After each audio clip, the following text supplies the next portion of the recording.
Hello there, welcome back. We're going to talk about The Northman now. The Northman is a new film by Robert Eggars, who did Witch and The Lighthouse. I've seen Lighthouse, I haven't seen Witch yet. I've got it, I haven't watched it yet. Now, because Northman's a new film, I'll do a general thing and I'll go into spoilers, and you can stop at the spoiler bit. That's probably the easiest way to do it. But this will not be that long a video, I don't think. Because it's a film that's actually about the experience of watching it. It's a film that's pretty much, it's my description of it basically is, it's Conan meets Hamlet, but with Vikings. You know, it's the Conan plot at the beginning, where there's a boy loses his family, his father is killed, and he has to go and grow up in the wildlands with criminals, then come back to get revenge on a guy who did his family in. And it's like Hamlet because there's the person that did it was an uncle, and the mother is a much more ambiguous figure, and there's lots of aspirations and like, should he do it, should he not do it? The idea of the supernatural affecting his decisions. And but he's also a bit more like Conan. He's a bit more brutal than Hamlet would be. So it's a combination of both of those things, really, in this like Northman Viking world that's full of different tribes that have all their own different interests, and essentially it's just about that kind of world and that brutal world, where essentially your hero's not that sympathetic. You get to be on his side to a degree, but he's not that much better than the people he's trying to kill. And the people he's trying to kill, the more you see of them, the more you realise they're just human beings, ultimately. It's like, he should have let it go. If he let it go, everything would have been fine for everybody. But he had to just keep it going at it. But the thing with the film is, it does feel like it's, well, there's dialogue scenes and there's action. It feels like very kind of much more operatic, in a sense that it's about the big picture. And you get small details with the actors and interactions, but it's a big picture thing. It's about the atmosphere. It's about a person dealing with his demons that are almost like expressed in the land and the landscapes of the areas he's dealing with.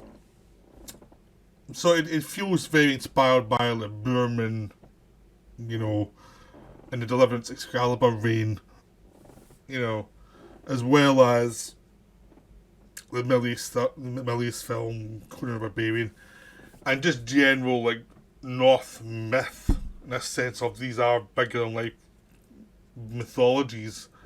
I don't want to trap them within like psychoanalysis. It's just like, there's enough there just by showing the emotions of these people to get an idea. They're coming from a different world. People don't talk about their feelings that much here. It's action. Action creates reality, and it's what you do. And it's a world that's very corrupt, where people's lives can be destroyed by marauding Northmen who can take them any slavery and sell them to different, more civilized countries. You know, if you saw my Walker video, you know, I talked about that as well with Walker, because it's the same kind of thing. This is from the people that have seen it from the slave traders' point of view. Is Skarsgård goes into these slave traders for a while in the film, where they're just attacking these Viking villages and selling them to like Central Europe just to make money. You know, it's like, this is a trade that's going on. They're selling their own people into slavery. So it's not just Africa who was doing this. It was like all over the world who was doing this. This was a horrific way of life. Because you basically saw the people who weren't you, who weren't in your tribe, as something less than human that could be destroyed. You could burn them alive. I mean, there's a point where they put children in this hut and burn the hut, because they can't really sell them. They don't want to come back after them. So it's a world that's absolutely brutal. And that thing happens really early on.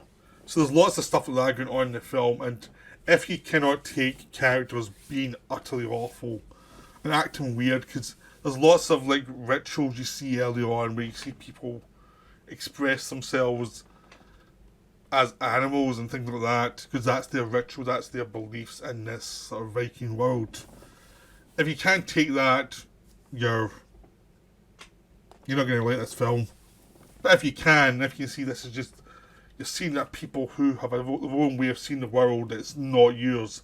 They do believe in Valhalla, like you have to die as a warrior to enter Valhalla, and there's like all these other things, and it's also about what you leave behind. Like the Skarsgård character, what he's been left behind with is just rage. And he's like, well, do I want to do that to the next generation, or do I want to actually leave something back behind? So there's lots of things but done in a Viking thing where there's not that much talk, a lot of it's done visually, but it is there. There's just a lot of interesting elements going on there. It does remind me a lot of The Lighthouse in the sense that some of it's visual, some of it's dialogue, and the visuals do try and be ambiguous. Like, the characters are not entirely sure of what they're saying. And even when they're talking, sometimes they might not be telling the truth. So there is a sense of there's more layers going on in this film than it will express in dialogue.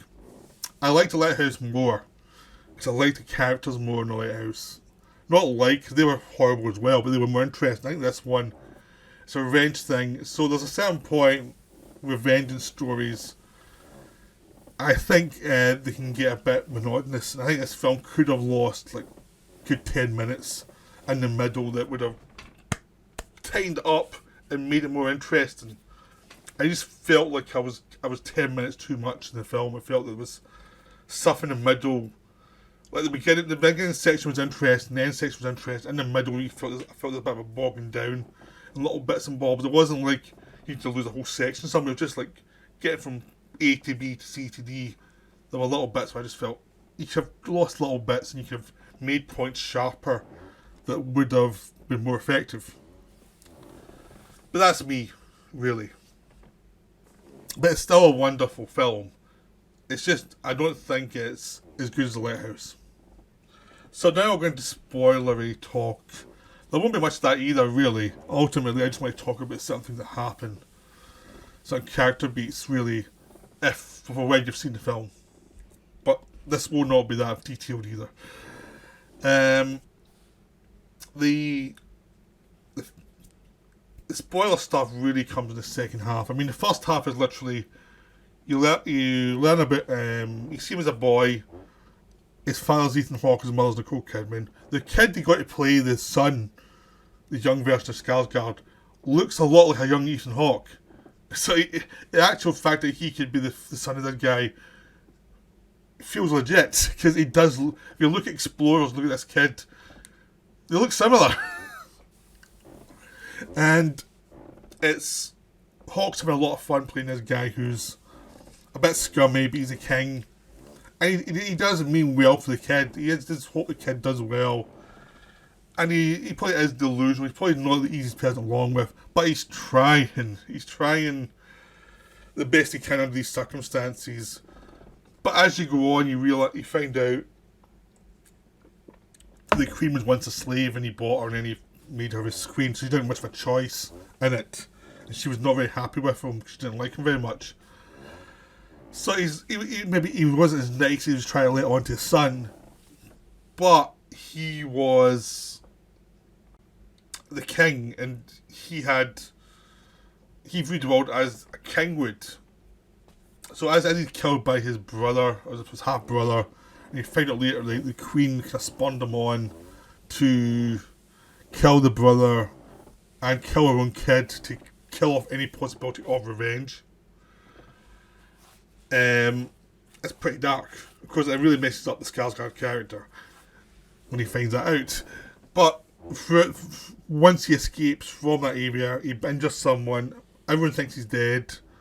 He escapes on a boat, and then he jumps, it's a time jump, and then he's with a raiding crew who are going to enslave people. And he's still full of rage. He's taking his rage out on everybody. Like, the raiding crew is perfect for him because he can be as angry as he wants and kill a lot of people. and he's causing all these traumas that are going to go on with other people. So he's basically a villain by this point. And basically, by the time you see the Skarsgård version of the character, he's irredeemable, ultimately morally. It's just how far irredeemable will he go? And he gets these visions by Bjork, of all people, in this wonderful sequence of supernatural about how he can get his revenge. Because he finds out about, during this raid, he finds out about his uncle, the fact that they'd lost their land. Like, it's not like he had to attack a fort now, it's like they lost the land, had to go to Iceland. And so they're in a farm rather than a big fort, so he's like, revenge is now attainable. So he actually goes and acts like he's a slave and goes to a ship to go to, as if he's been sold to his uncle. His uncle doesn't recognise him at all. And as soon as he's in that area, he starts messing with people and manipulating. And Anna Taylor-Joy's another slave who he falls for, and it's about them plotting the revenge on these people and taking them out one by one. And sometimes it's subtle and sometimes it's brutal. Sometimes it's very kind of grotesque. Like he talks about these two guys who are friends with the son of the king and makes them look like a horse almost. It's very Hannibal-like imagery. And there's lots of stuff like that, and he has to go and find this magic sword that will help him. It's not a magic sword, it's a sword that says this is the sword you use to kill all these people successfully. And there's a lot of stuff like that, but the main thing about it is it's about him taking these people out one by one and then finding out about his mother and finding out that she had betrayed him a lot earlier than he thought. And that's this, when I was talking about the slow part, that's the obvious part that's like they're keeping back that she's not as pure. They very suggest it, and then it's like you go on and on, they think she's pure and he has to protect his mother and save her. And it's the thing that drags the film down, because they should have popped that earlier and made it more interesting.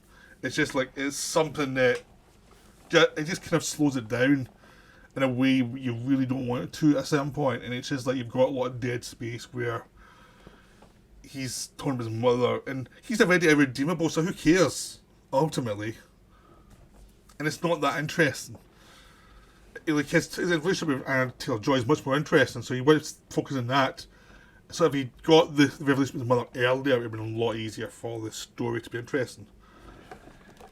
But a lot of stuff happening, and the revenge gets more and more brutal, and eventually he is found out as this guy. He gets tortured, but he's already killed lots of people. He escapes with her.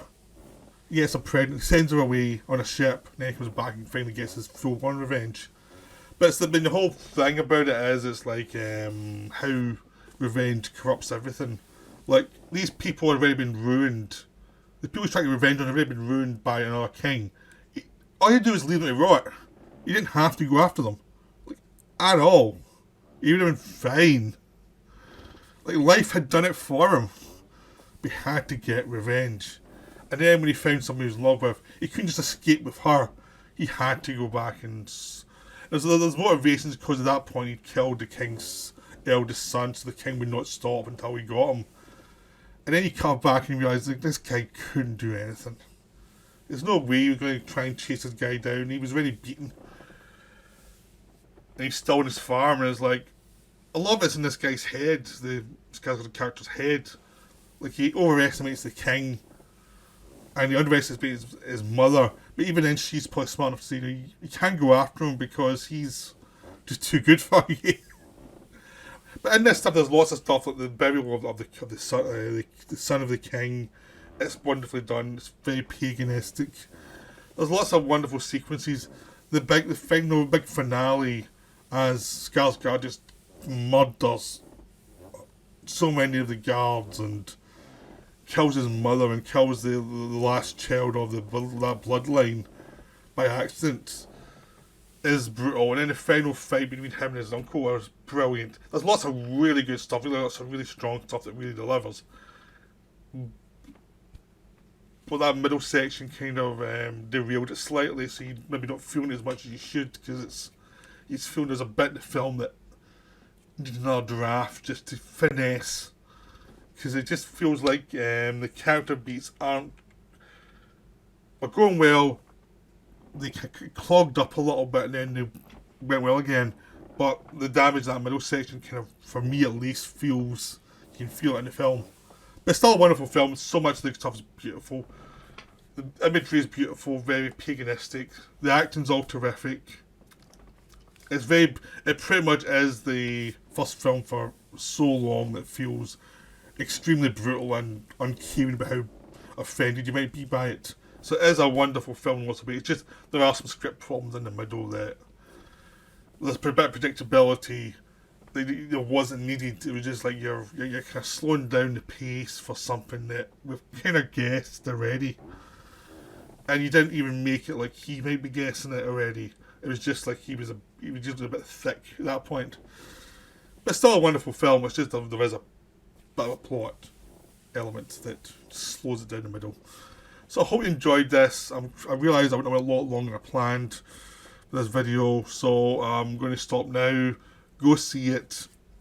It's terrific. Right, bye for now.